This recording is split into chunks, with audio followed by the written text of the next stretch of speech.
Son las 7, las 6 y nos escuchan desde Canarias. Capital Radio, servicios informativos.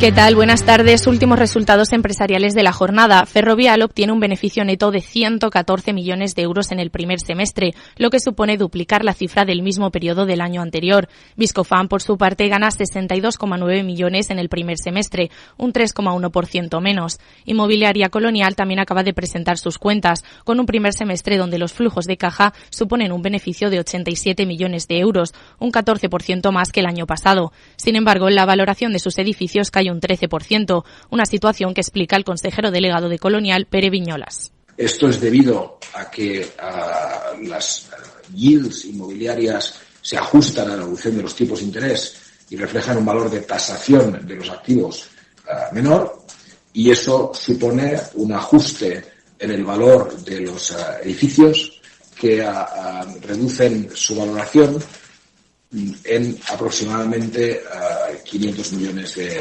euros, 525. Si seguimos en la avalancha de resultados, el Banco Sabadell cierra el primer semestre del año con un beneficio de 564 millones de euros, un 44% más, y con un impacto de 157 millones por el impuesto extraordinario a la banca. Su CEO, César González Bueno, ha hablado también sobre el descenso en la concesión de hipotecas. En general, el mercado está disminuyendo en hipotecas, y esto es por la menor demanda de nuevas hipotecas y también por la amortización anticipada, sobre todo de aquellas de tipo variable. Y decrece este semestre la nueva producción sobre el mismo semestre del año anterior en un 23%. Y Telefónica eleva un 44% su beneficio, confirma el dividendo y mejora sus previsiones. Lorena Ruiz.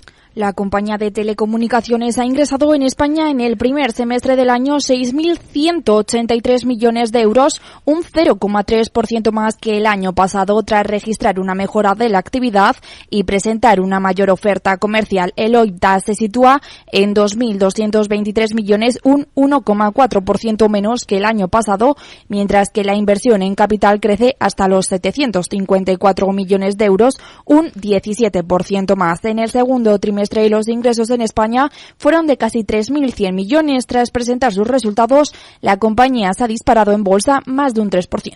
Y en Wall Street, la compañía aérea Southwest cumple previsiones con sus cifras, pero el mercado penaliza el aumento de costes. La firma registra unos ingresos totales de más de 7.000 millones, pero la caída en los ingresos por unidad y los mayores costes han decepcionado al mercado. Por su parte, eBay gana 662 millones de euros hasta junio frente a pérdidas de un año antes. Todo ello en una jornada en la que el Banco Central Europeo ha subido tipos en 25 puntos, como se esperaba, y los sitúa hasta el 4,25% para luchar contra la inflación. Esta sigue elevada, aunque ve muestras de tregua, y por eso, según Christine Lagarde, este nuevo repunte del precio del dinero va a encarecer las hipotecas y el coste de financiación. Los acontecimientos desde nuestra última reunión respaldan nuestra expectativa de que la inflación seguirá cayendo durante el resto del año, pero se mantendrá por encima del objetivo durante un periodo prolongado. Si bien algunas medidas muestran signos de relajación, la inflación subyacente sigue siendo alta en general. Underlying inflation remains high overall. Vamos a ver cómo siguen los mercados. Claves del mercado. Jornada de alzas generalizadas en las bolsas a uno y otro lado del Atlántico. El IBEX ha subido un 1,08% hasta los 9.704 puntos en un día marcado por las fuertes alzas en Indra o en Unicaja, dos de las compañías que han presentado resultados. Han subido más de un 5 y un 4% respectivamente. En el resto de plazas europeas, el repunte más acusado lo hemos visto en el DAX alemán, con repuntes del 2%, mientras el selectivo francés ha sumado un 1,7% y los repuntes más discretos han sido para Londres, de apenas el 0,21%. Y en Wall Street, tono positivo generalizado. El Dow Jones sube un 0,34%, mientras que el Nasdaq 100 se sitúa en 1,52% y el S&P 500 en 0,69%. Y con esto terminamos. Siguen informados en capitalradio.es.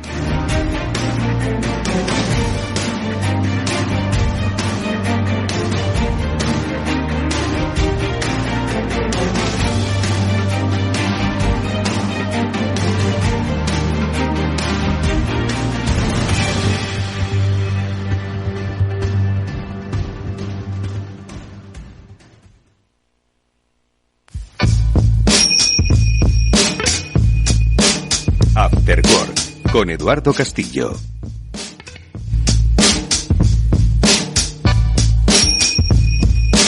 Amigos, buenas tardes, bienvenidos a este After Work, último de nuestra temporada, aunque a lo largo del próximo mes vais a tener algunas de las mejores selecciones de todos los que nos han acompañado estos últimos meses en este After Work, pero hoy vamos a hablar con Núria Valera Portas, directora general de Pazo de Vilane, una iniciativa artística, es la que alberga pues esta empresa tan peculiar, tan ejemplar. Conoceremos un poco cómo se imbrica en el territorio, cómo ayuda al desarrollo social, al compromiso con el trabajo y la comarca. Lo conoceremos enseguida. Y luego, también nuestras últimas conversaciones, por lo menos durante unas pocas semanas, con Julián de Cabo, Víctor Magariño, sobre, pues eso, el momento presente, tal vez el momento futuro. Esto es After Work, amigos. Bienvenidos.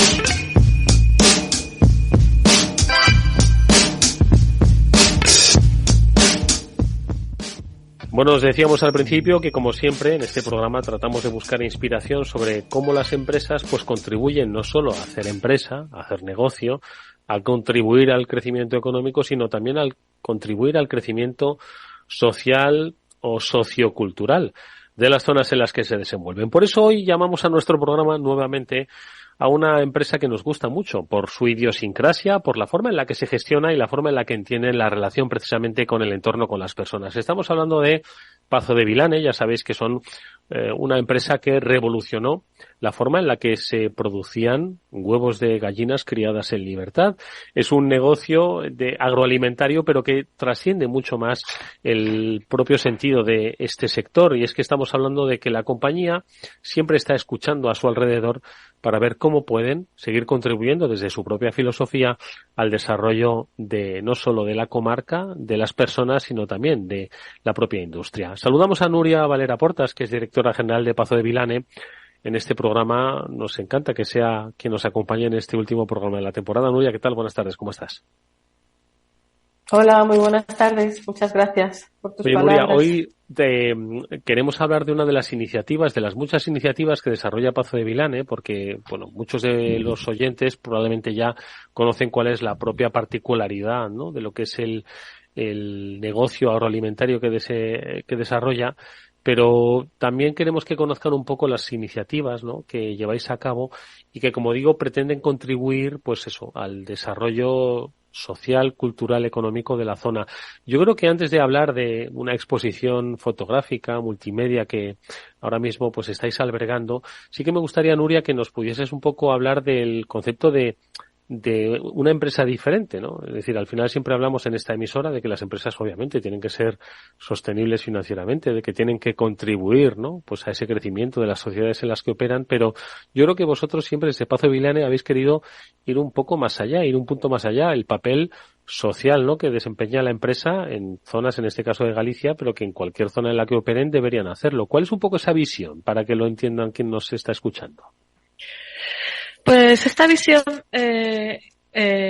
bueno, es un poco rompedora, porque nosotros hace tiempo que dejamos de hablar de sociedad, de responsabilidad social corporativa en la organización, y empezamos a hablar simplemente de contribuir a la sostenibilidad, que es un concepto muy disruptivo, porque implica que las empresas formamos parte de un entorno del cual tenemos una relación bidireccional, es decir, interdependiente. Es decir, nosotros extraemos recursos, por así decirlo, y tenemos un impacto, ¿no? Entonces, en esta reflexión que nos empezamos a hacer hace 2 años, un poquito más profunda, de nuestro propósito fundacional, que era impactar en el entorno y crear empleo y riqueza, pues nos dimos cuenta de que una de las cosas en las que teníamos que poner nuestro foco y nuestra visión era en nuestra comunidad, en nuestra plantilla y en nuestra comunidad.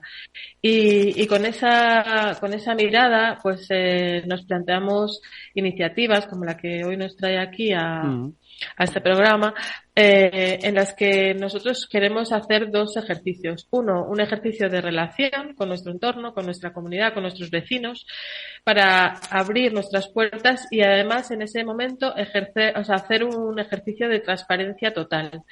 Porque pensamos que las empresas tenemos que ser también vertebradoras del territorio, ¿no? Tenemos que formar parte de él y aportar impacto positivo al territorio en el que estamos. Uh-huh. Y estamos hablando concretamente de una exposición multimedia, decíamos, denominada A Ulloa, fotografías centrípetas, que está promovida no solo por Pazo, sino también por el Instituto de Estudios Ulloans. Cuéntanos un poco qué es lo que habéis hecho, porque habéis cedido instalaciones, pero no solo cedido, sino que entiendo que estáis implicadas, ¿no?, en esta muestra cultural, donde además participan mujeres, que también es una de las señas de identidad, ¿no?, de Pazo de Vilane, ¿no?, la dirección, la gerencia, ¿no?, y la herencia, ¿no?, de este espíritu emprendedor. Lo dirigís mujeres. Cuéntanos un poco qué es esta exposición A Ulloa, fotografías centrípetas. Centrípetas. Sí, es muy...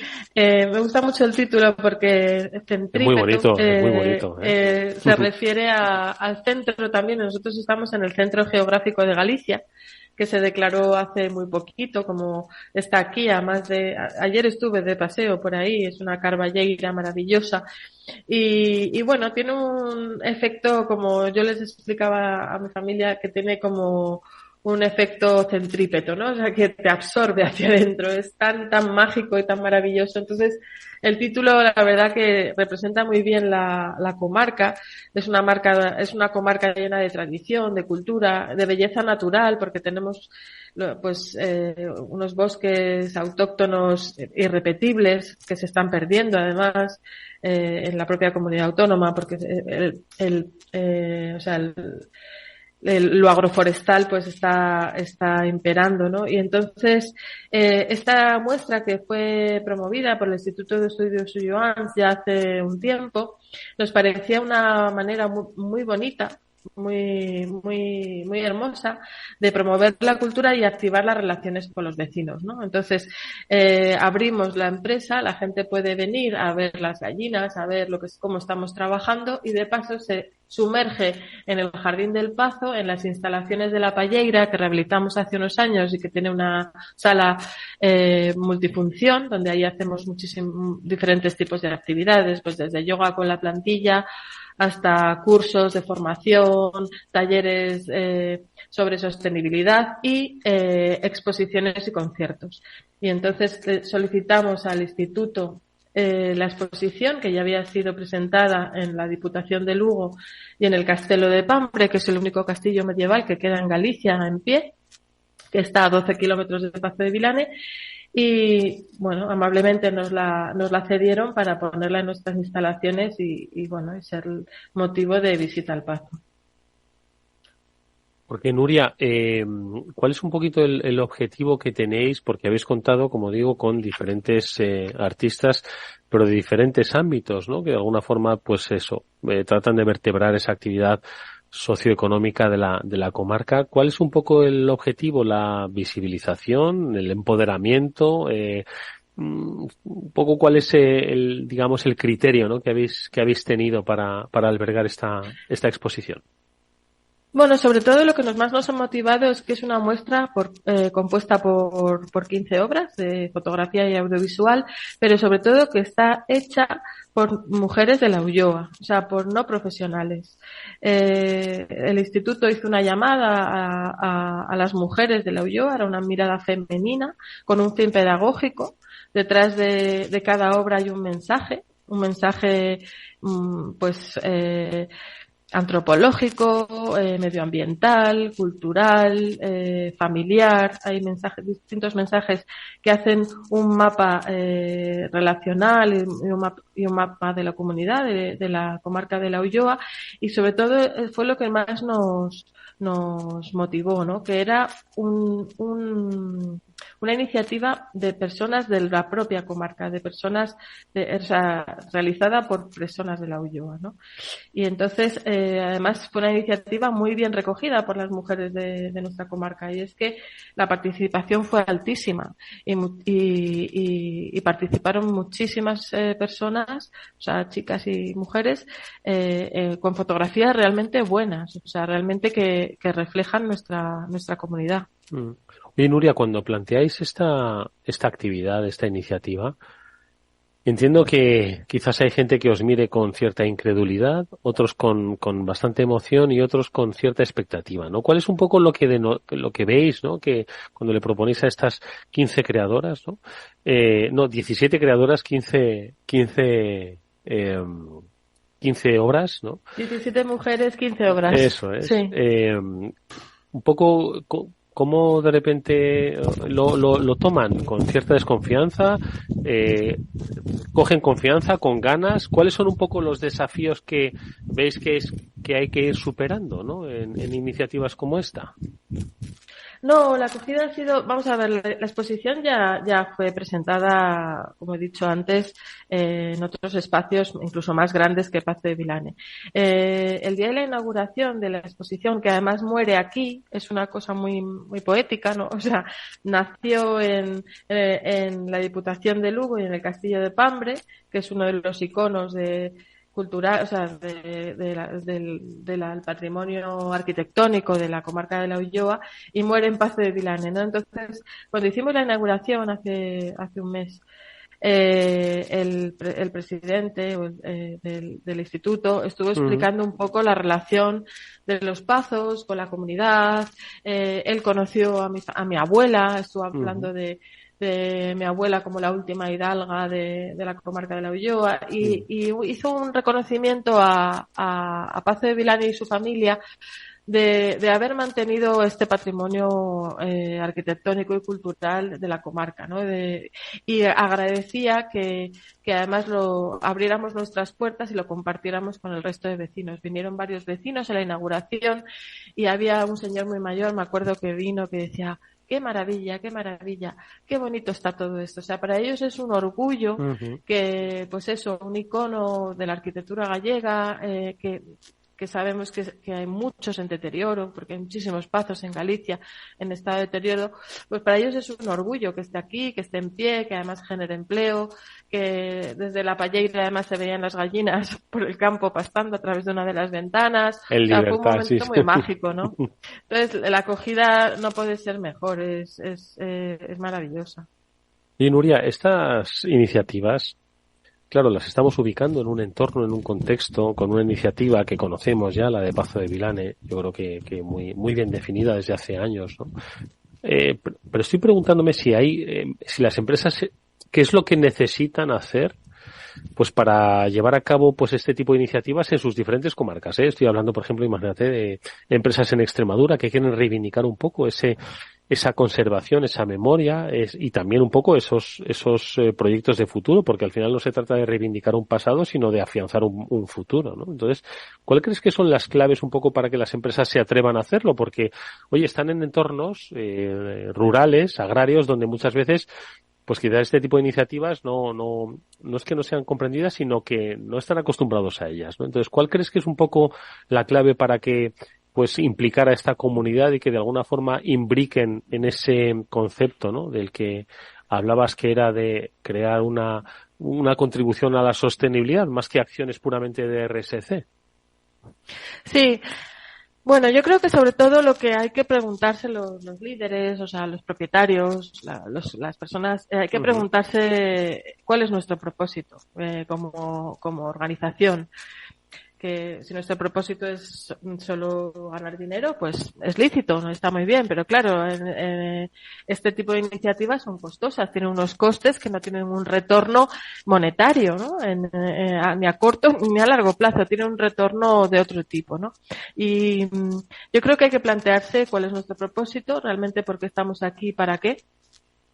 Y luego, sobre todo, este tipo de pequeñas empresas, pymes, familiares, que en general muchas de ellas son así, o sea, tienen esta vertiente pues fundacional, necesitan líderes disruptivos, necesitan líderes que rompan con lo establecido, que sean distintos, que se arriesguen, y que sobre todo se levanten con una idea de generar riqueza más amplia, no solo desde el punto de vista material, sino también desde el punto de vista social, cultural, medioambiental. O sea, es decir, hay empresas que son muy caras para el mundo, ¿no? Porque son muy demandantes de recursos, tanto recursos naturales como recursos humanos. Entonces, yo creo que hay que empezar a plantearse que o sea, está claro que necesitamos extraer recursos para generar valor, pero después que ese valor tenga un impacto más orgánico, o sea, y más amplio, que no sea simplemente un retorno económico, un retorno monetario, ¿no? Entonces, para mí tiene claro que lo más importante es tener un propósito un poquito más allá del económico y sobre todo ser valiente y disruptivo, ¿no? O sea, dirigir con valentía, ¿no?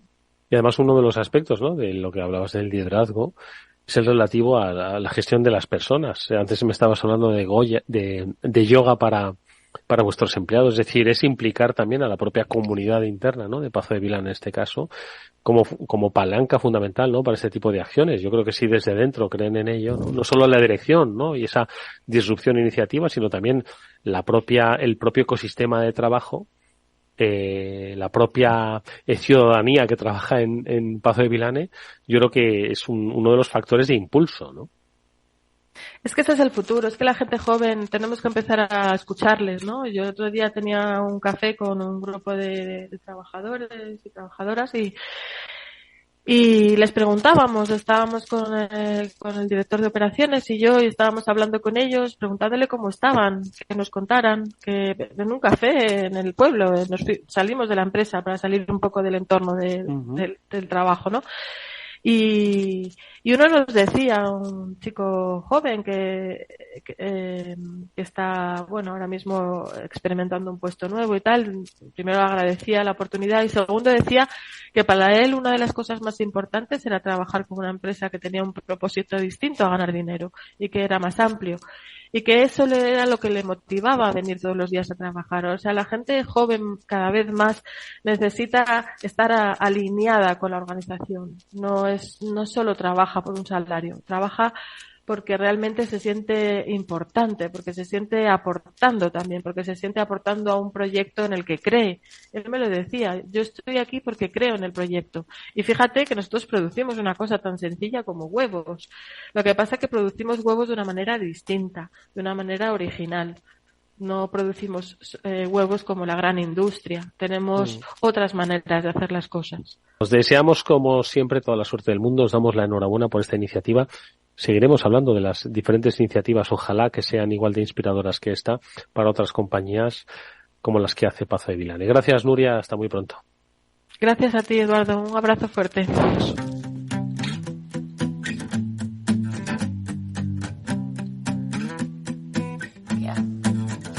Después del trabajo, After Work, con Eduardo Castillo, Capital Radio.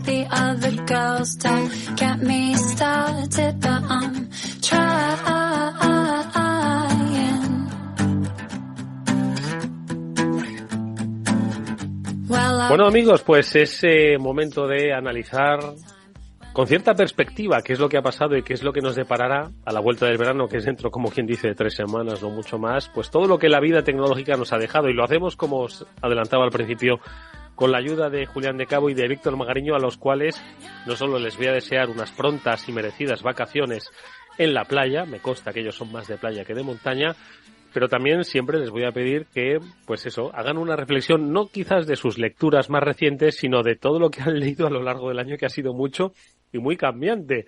No sé exactamente, nos estalla en la cabeza, nos dice Julián de Cabo. ¿Qué tal? Buenas tardes, Julián, ¿cómo estás?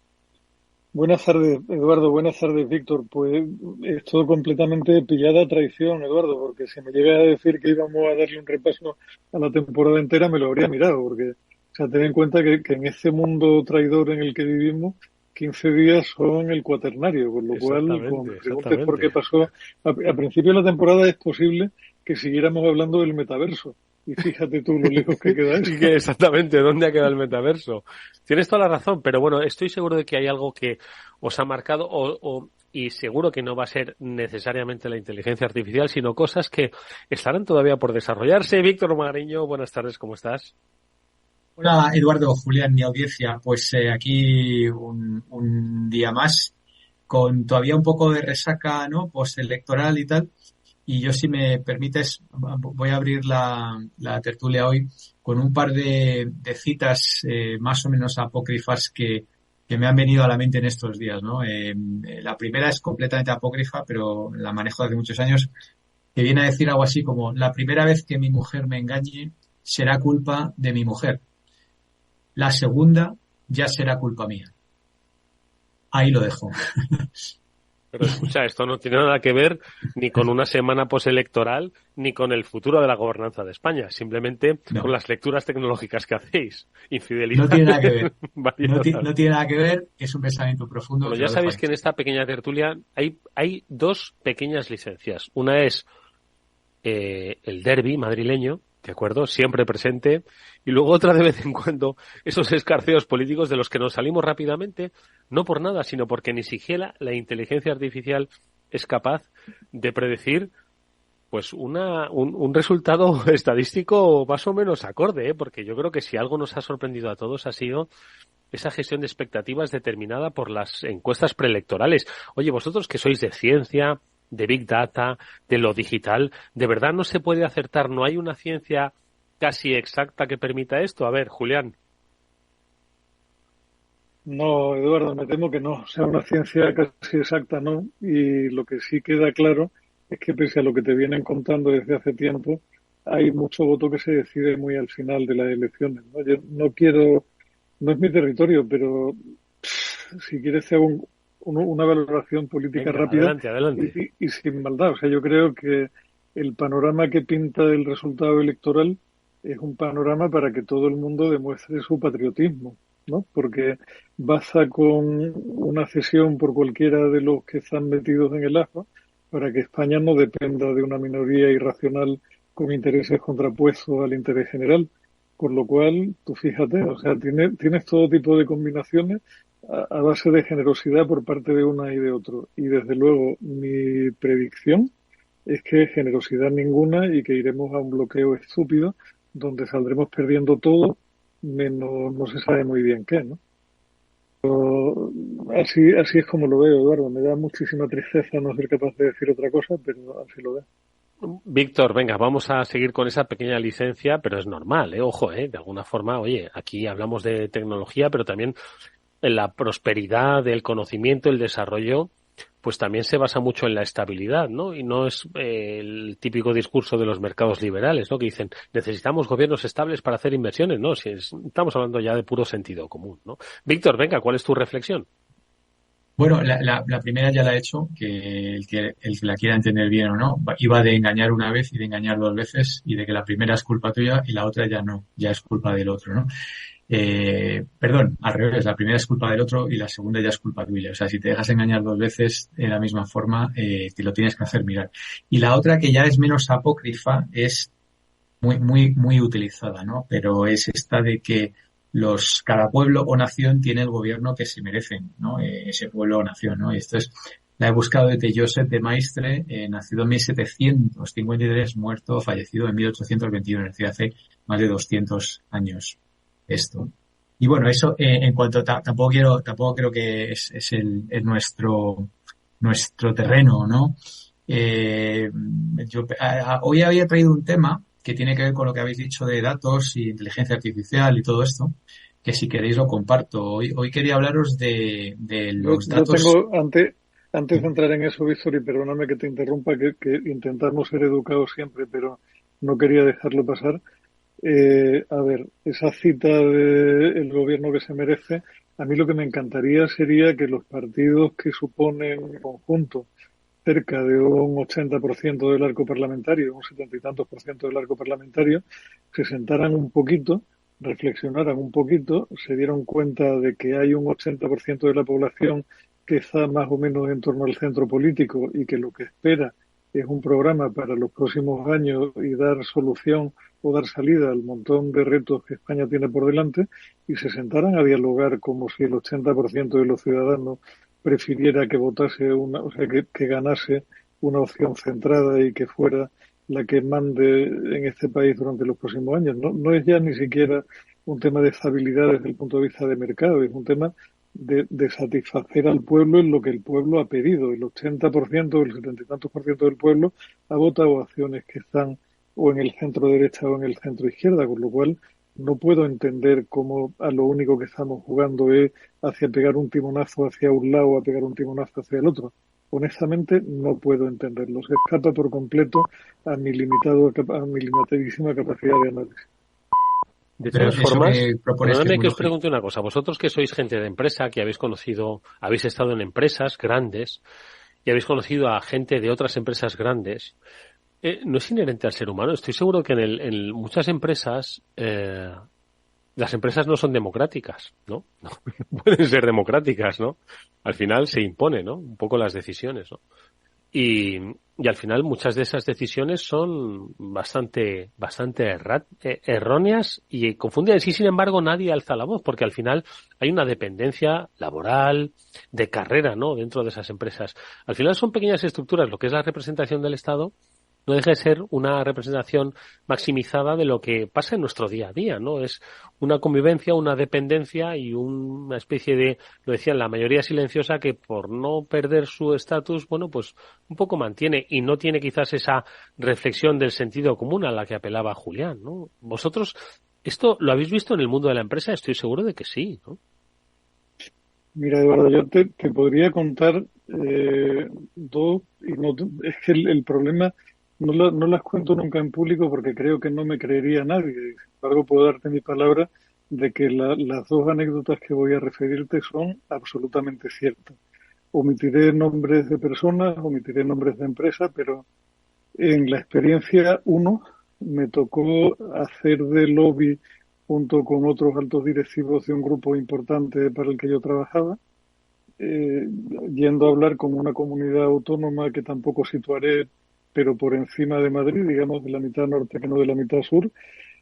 Y te aseguro que si alguien hubiera grabado aquella conversación era completamente psicodélica. O sea, el nivel de los políticos, y por políticos hablo del consejero que tenía encomendada labor de presidencia, que era el que se ocupaba de la fontanería en la comunidad autónoma, que las cosas que aquel hombre dijo, en el tono que las dijo, y el aprecio que sentía por los políticos de los otros lados, eran de escuchar y no creer. O sea, de verdad, no omito referencias, pero absolutamente increíble. Y los directivos que estábamos allí nos mirábamos como diciendo, madre mía, si esto es el nivel, Dios nos coja confesados absolutamente a todos. Pero es que por el lado de la empresa, y omitiré nombre también, porque aquello es mucho más psicodélico y por la salud de mi madre, que lo que te voy a contar es exactamente tal cual lo voy a contar, me tocó de nuevo hacer de lobby, o sea, dentro del grupo Telefónica se hacían visitas culturales, entre comillas, con los responsables de los grupos parlamentarios para que entendieran un poco a qué se dedicaba Telefónica, cuál era el negocio, cómo lo hacían, qué trascendencia tenía la actividad para el conjunto de la sociedad. O sea, una acción de lobby muy limpia, muy neutra, muy bien hecha, con mucha elegancia y tal. Y en una de ellas me tocó a mí ir como representante de mi empresa, que era Terra. Había varios representantes más de Terra, y no mencionar el nombre del individuo que hizo la acción que te voy a comentar ahora. Y bueno, le hicimos una visita por Terra, les contamos a los del PSOE, los del PP, a todos los representantes de los partidos políticos qué era lo que hacíamos, porque aquello era relevante, porque era importante.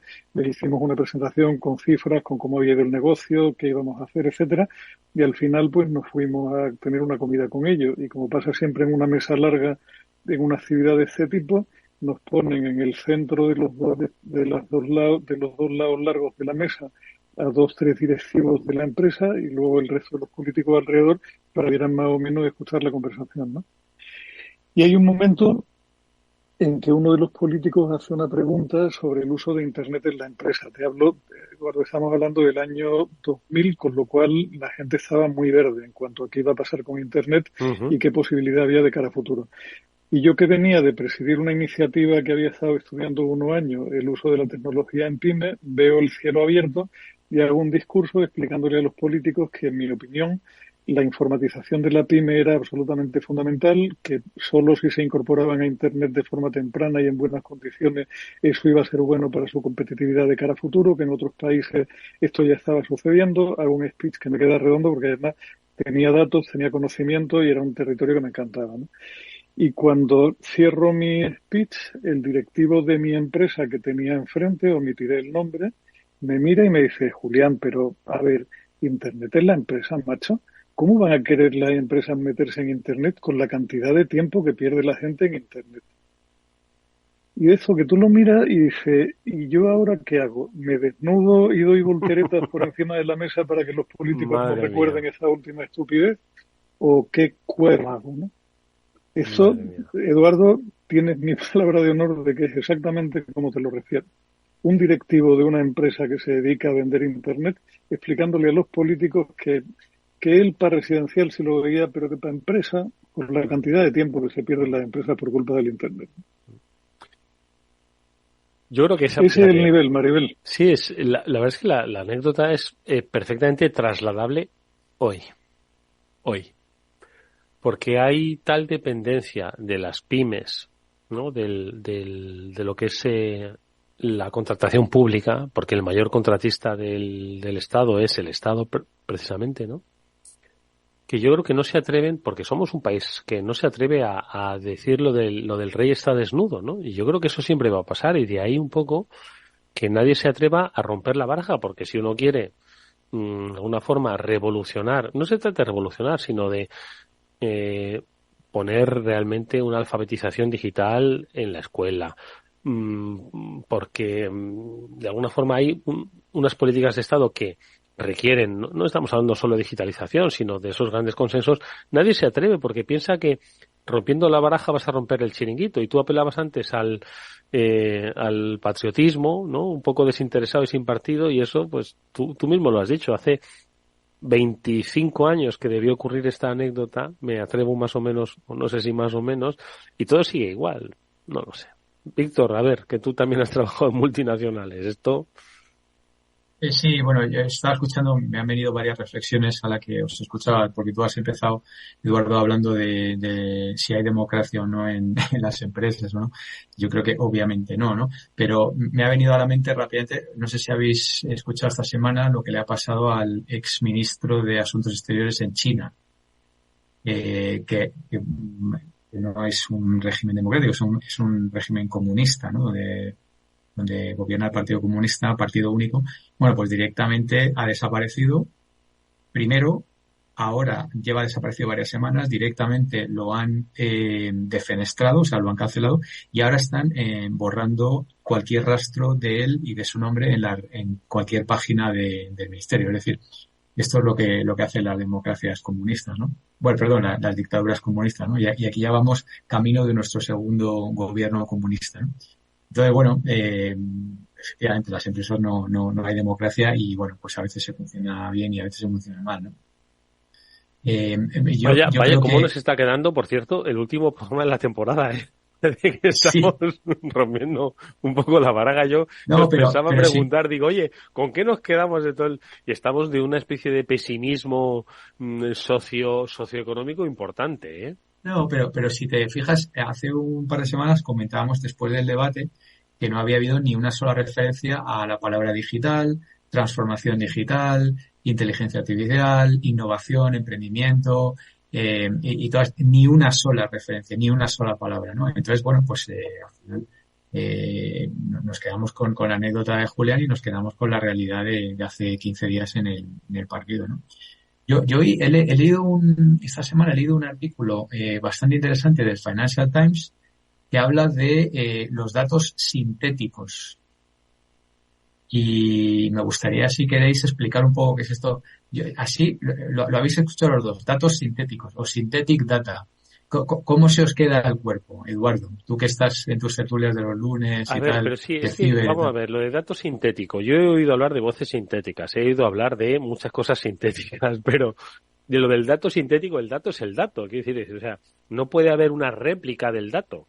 Es decir, yo por sintético entiendo que es pues una réplica de algo que existe en la realidad y que pues puede ser imitada, ¿no? De una manera virtual, en este caso, o digital, ¿no? Pero eso sería la digamos, la definición intuitiva, ¿no? Pero esto os cuento así rápidamente, que va, como siempre, en un intento de explicar lo más sencillo posible y sin pretender un rigor absoluto científico y tal. O sea, todos habéis oído hablar de la inteligencia artificial, de los modelos generativos, del chat GPT, del BART de Google, del Llama de Facebook y tal. Bueno, pues todo esto, que está bien, al final, ¿de qué tiran? Porque todo esto son modelos que están entrenados en un set de datos que básicamente es lo que hay en Internet, digamos, ¿no? Entonces, al final, todos estos modelos acuden a Internet, hacen el famoso data scraping y tal, y empiezan a tirar de cantidades ingentes masivas de datos. Bueno, pues ¿qué pasa? Esto va a causar un poco de sonrisa, ¿no? Que los datos se acaban. Entonces, los datos generados digitales por seres humanos son finitos. Es decir, ya llega un momento que ya procesas tanto dato que ya no hay más. Se ha acabado. ¿Cómo que no hay más? Es decir, sí, igual es que se repiten los mismos. Pero claro, si lo que hacen es datificar a una persona, claro, esa persona pues ya... No, una persona representa 10.000 datos, ¿no? Pero estamos hablando... no sé. Pero escucha, estamos hablando de un poco del saber humano, del conocimiento humano, de la ciencia, del arte, de las definiciones, de la filosofía, de todo esto, ¿no? O sea, esto, el chat GPT y el BART y todo esto, lo que hacen es intentarte dar respuestas, que ya sabemos que no siempre son verídicas, pero que tengan sentido sobre esto. Bueno, pues llega un momento que todos han hecho scrapping de todo y ya se ha acabado el dato original, digamos. Entonces, ¿esto cómo se soluciona? Pues básicamente hay dos formas. Una, generan más datos y eso, ¿qué problema tiene? Pues fundamentalmente que es muy caro. Sobre todo si estos datos tienes que generarlos, digamos, de una manera más o menos rigurosa, más o menos científica, más o menos seria. Es decir, hay muchos más datos por ahí en archivos, pero esos ya tienen un precio. Es decir, no están flotando libremente en el Internet. Tienes que ir a empresas de médicas, a determinados... son datos propietarios que obviamente han costado mucho dinero de generar porque ha habido que pagar a la gente, pues, doctores y demás, etcétera, etcétera. Y entonces los datos son muy caros. Entonces, ¿cuál es la alternativa barata? Pues Synthetic Data.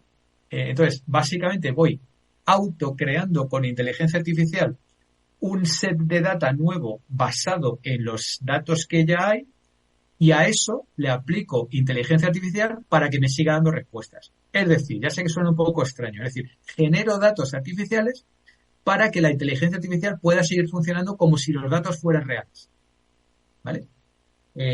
Esto me ha recordado un poco también lo de la pureza de la sangre y lo de las relaciones entre familiares, tal igual. Claro que al final, si tienes un pequeño sesgo o tienes un set de datos que no está muy bien, pues aquellos que generas sintéticos sobre el set de datos que ya está regular, pues cada vez se va, digamos, putrefactando un poco más. Y al final tienes unas inteligencias artificiales generativas que están generando cosas pues un poco extrañas, ¿no? Y ahora si queréis... es apasionante, Es apasionante, ¿no? La corrupción del dato, ¿eh? Pero esto de nuevo es los mismos perros de siempre con distintos collares, o como digo siempre, tanto tiempo para aprender a decir pinícula y que ahora se diga Flynn.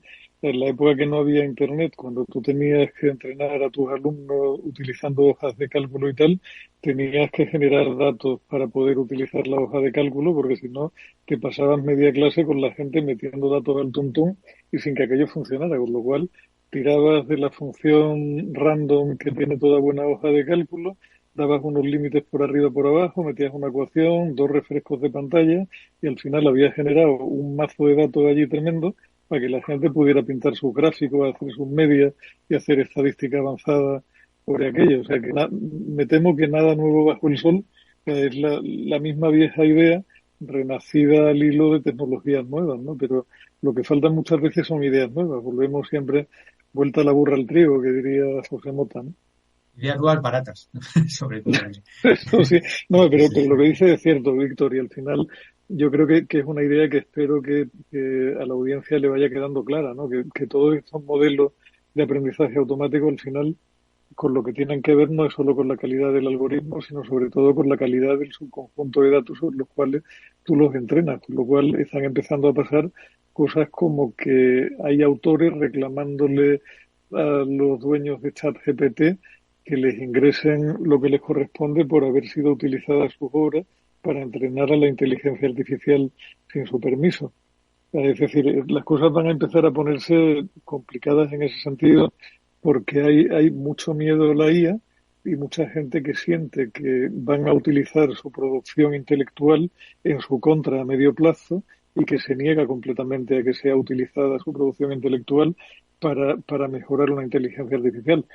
No sé si es una postura muy extrema o no, pero es un fenómeno que se va produciendo y que tiene que ver también con lo que está pasando con los actores, con lo que está pasando con los guionistas. O sea, ahí hay todo un espacio de incertidumbre que se hable por delante, que, bueno, Dios dirá dónde nos lleve, pero lo que es seguro es que la temporada que viene nos vamos a hartar de hablar de situaciones de este tipo sin duda ninguna. Sí. O sea, estamos hablando de autoría, derechos de autor, copyright sobre el conocimiento, pero es muy difícil identificar, porque si estos pican un poco de todo, salvo que sea pues una cita textual, ¿no? O una utilización muy evidente, ¿no? De una obra artística o escrita, va a ser complicado, ¿no? Poner un ejemplo para que la gente lo entienda mejor, que siempre al final estamos hablando de cosas un poco etéreas y se entiende mejor. Habla de que ChatGPT 4, en este caso, ha creado una especie de set de datos de pequeñas historias cortas generadas utilizando palabras que solamente un niño de 4 años puede entender, ¿no? Entonces esto lo ha generado ChatGPT 4, pequeñas historias cortas utilizando palabras que un niño de 4 años puede entender. Bueno, pues ese modelo se ha utilizado por la nueva inteligencia, la de Facebook, el LLM, ¿no? Large Language Models, y ahora ha autogenerado historias más largas que son perfectamente correctas desde el punto de vista gramático. Eso es un ejemplo que sirve para ilustrar un poco esto que estamos diciendo de utilizar datos sintéticos. Otro ejemplo que lo puede entender bastante bien es utilizar una inteligencia artificial que pretende que es un profesor de matemáticas y otra inteligencia artificial que pretende que es un alumno. Entonces se establece una discusión entre los dos y eso genera un nuevo modelo que teóricamente perfecciona pues todo el dataset que había anteriormente. Entonces, no sé si con estos dos ejemplos la gente se ha entendido mejor o están igual que antes, ¿no? Pero bueno, simplemente por aterrizar un poco que esto es del data synthetic para que la gente que ya lo vaya oyendo vaya sonándole el tema y sepan de qué hablan. Eso, Víctor, te lleva a que como habrá que entrenar cada vez a más inteligencias artificiales y cada vez más se hará con datos sintéticos y cada vez más con datos generados por otras inteligencias artificiales previas cuya validez no está muy clara ni muy certificada, lo que vamos a hacer es crear grandes cantidades de basura a escala industrial, que yo creo que al final, o sea, si esto va por el camino que apunta, al final lo que terminará teniendo valor serán los sistemas que certifiquen que el contenido que te están dando está bastante libre de la intervención de una inteligencia artificial, ¿no? O sea, va a ser algo así como lo de zapato hecho a mano, pues cuento escrito a mano y no con una inteligencia artificial. Esta semana tuve ocasión de asistir a una charla en directo de mi querido gurú de cabecera, que obviamente cuando da una cosa de esas en directo no me la pierdo ni harto vino, ¿no? Y hablaba con otro profesor emérito de, no me acuerdo qué universidad, no sé si la de Harvard o algo así, y hablaban de la inteligencia artificial un poco, pero ya aplicada a determinados sectores y qué consecuencias iba a tener y demás, ¿no? Entonces hablaban pues de eso, por ejemplo, el tema del impacto en el transporte, la conducción autónoma, el tema de los camiones, y entonces se atrevían a hacer predicciones sobre si va a tener un impacto pues en el corto plazo, 5, 10, 15 años, o ya en el medio, 20 años, o ya en el más largo, ¿no? Y cada uno daba su predicción. Y de repente la entrevistadora les pregunta, bueno, ¿y cuál piensan ustedes que va a ser el impacto en profesores universitarios? Y me hizo mucha gracia porque ahí coincidieron los dos rápidamente. No, esto es imposible, no va a tener ningún impacto porque la energía que se genera en la clase y el pensamiento crítico y el critical thinking y todo esto es imposible de sustituir de igual, con lo cual el impacto de los profesores universitarios es cero. Me hizo mucha gracia, ¿no? Oye, amigos, y ya que esta primera parte de la temporada ha estado, pues yo creo que todas las semanas hemos tocado algo de inteligencia artificial, más o menos, pero hemos tocado algo. Y de hecho, pues estáis apuntando, ¿no? Que todavía la inteligencia artificial es la que nos va a dar grandes tardes, no sé si a propósito del dato sintético, en fin. Pero Yo os quería preguntar si de tanto que hemos hablado de inteligencia artificial, vosotros, que sois gente a la que yo tengo por mi referente, ¿no? En el mundo del conocimiento, de lo digital, habláis con otra gente y gente igual de lista que vosotros y muchas veces traéis sus reflexiones. Os quiero preguntar, ¿la inteligencia artificial este año, en el año del boom, a vosotros os ha cambiado la vida para algo? ¿O creéis que ha empezado a cambiaros la vida para algo? ¿O seguís siendo las mismas personas que el año pasado cuando estábamos hablando del metaverso? A ver, ¿os ha cambiado la vida, Julián? A mí sin duda, Eduardo. Yo no sé si lo comenté durante la temporada o no. Creo que con vosotros sí lo he hablado a nivel individual. Yo en este último curso, mi ejercicio final individual con mis alumnos ha sido pidiéndoles que no solamente escribieran lo que les pido, sino que además me indicaran cuál ha sido su experiencia utilizando ChatGPT para generar eso. Y la idea que tengo de cara al curso que viene es que les voy a pedir que el trabajo final lo hagan íntegramente con ChatGPT. Y lo que les voy a pedir es que en lugar de hacerme el informe completo que me hacían siempre, que me den el mejor prompt que sean capaces de generar para hacer un informe perfecto con los parámetros que yo les he pedido. Lo tengo nítido. Al final, su vida va a ser el uso constante de herramientas de tipo y creo que el mejor favor que les hago es que aprendan a utilizarlo. Muy interesante, sin duda. Víctor, ¿y a ti? Mi respuesta rápida y probablemente incierta sería no. La vida no me ha cambiado prácticamente nada. Luego, seguro que empiezo a rascar un poco en mi vida cotidiana y, por ejemplo, me fijo en el uso que hago de cosas como Google Maps, o el contenido que consumo, y probablemente mucho de esto pues esté muy influenciado por la inteligencia artificial, ¿no? Con lo cual, un primer vistazo puede ser engañoso, ¿no? Porque ya la inteligencia ha permeado tanto nuestras vidas que ya pasa a ser un poco imperceptible. Yo no estoy al nivel de Julián, sigo pensando en el pensamiento crítico y todo esto, que no quiere decir que lo que plantea no lo incluye, ¿no? Pero mis clases no incluyen todavía esto. Yo creo que los profesores tenemos sobre todo que entretener a la vez que enseñamos.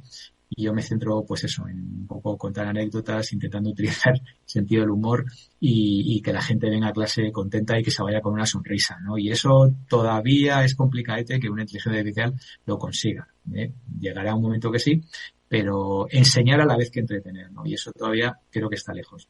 Pero bueno, me parece muy interesante. Julián es muy enamorado enseguida de estas cosas. Igual que luego me dice que yo enseguida me entrego a mis nuevas aventuras profesionales. Sí, es muy pasional, muy pasional. Además eres un creyente de esas aventuras, eso está muy bien. Exacto. Oye, bueno, pues yo creo que, mira, como se nos está acabando el tiempo, yo creo que los oyentes merecen un último apunte, ¿no? Por vuestra parte, que lo han venido un poco, yo creo que viendo todo el año, ¿no? Y es básicamente qué es lo que pensáis que va a hacer el Real Madrid y el Atlético de Madrid en la próxima temporada, pero no me tiene que responder sobre qué es lo que va a hacer el Real Madrid, Víctor Magariño, y qué es lo que va a hacer el Atlético de Madrid, Julián de Cabo, ¿vale? Ese es un poco el gran apunte que los clientes os esperan de vosotros.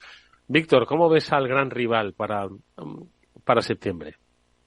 A ver, Eduardo, ¿te soy sincero o puedo escaparme? No, es totalmente sincero. Sí, ya sabéis que siempre dentro del respeto y de la realidad.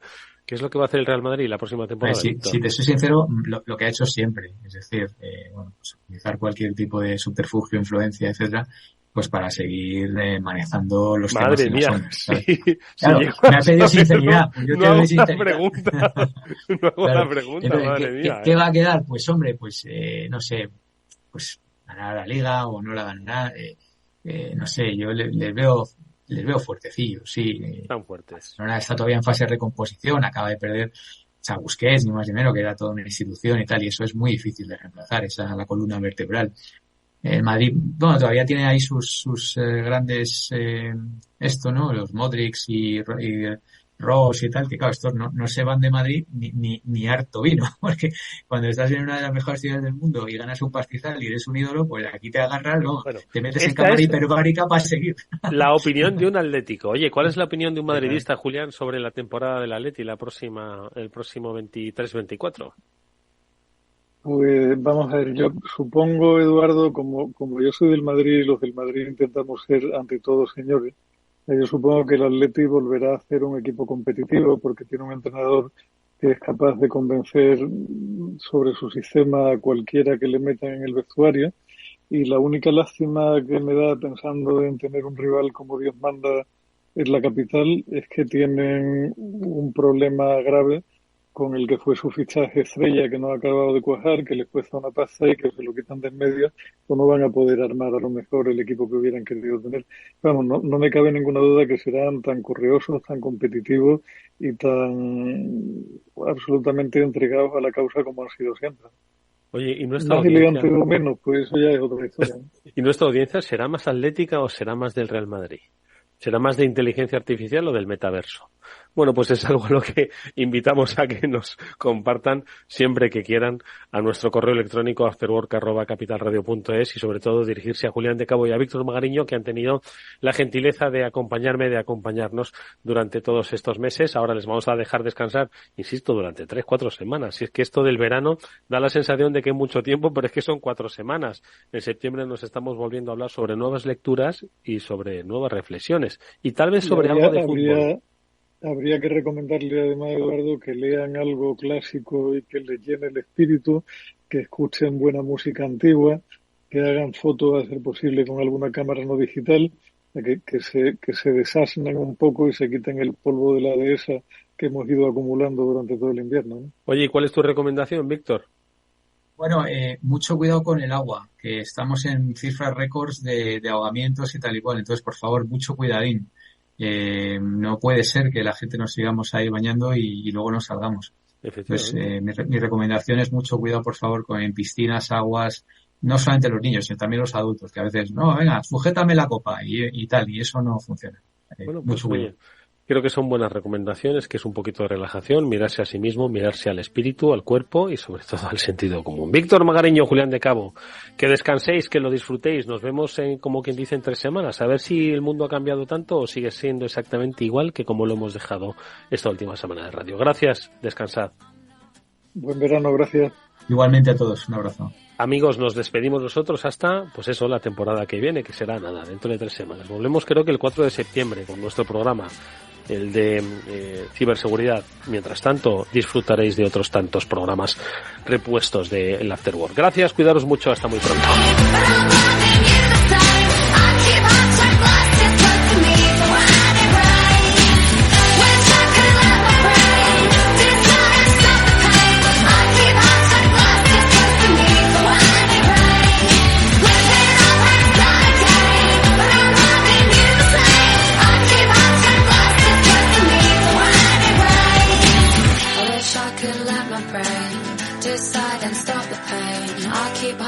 Glasses close to me for when it rains. Rip it up and start again. But I'm loving you the same. I'll keep heart-shaped glasses close to me for when it rains. Invertir en acciones y ETFs con XTB tiene muchas ventajas. Ninguna comisión hasta 100.000 euros al mes. La apertura de cuenta es online y dispones de atención al cliente 24 horas al día. Más de 550.000 clientes ya confían en nosotros. Un broker, muchas posibilidades. XTB.com. A partir de 100.000 euros al mes, comisión del 0,2%, mínimo 10 euros. Invertir implica riesgos. Si quieres conocer mejor las empresas con las que trabajas, empieza por Informa. Compruébalo con 3 informes gratis, el nuestro para que nos conozcas más y los 2 que tú elijas para tu negocio. Solicítalos ya en Informa.es. Informa, líder en información empresarial. ¿Qué es ir más allá? Con Arval podrás llegar donde te propongas de la forma más sostenible y desplazarte como y cuando necesites con una oferta de renting sostenible, segura y conectada. Y preocuparte solo de conducir porque nosotros nos ocupamos del resto. Arval, la transición energética arranca aquí. Más información en arval.es. Capital Radio 103.2. ¿Sabes cuál es el mejor dial para escuchar Capital Radio? Tu móvil. Ya tienes disponibles las versiones de iOS y Android de Capital Radio. Y si quieres escucharlas en tu coche, lo tienes muy fácil. Empareja el Bluetooth de tu coche con tu móvil o tableta, entra en la app de Capital Radio y ya lo tienes. Escucha Capital Radio en digital. Y si te preguntan qué escuchas, no lo dudes. Capital Radio.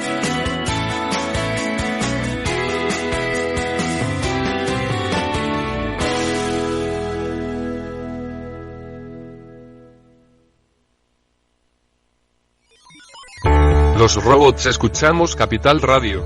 Es la radio más innovadora. Oímos a Saragot, con Luis Vicente Muñoz. Ahí le has dado. Esto es Capital Radio. Di que nos escuchas.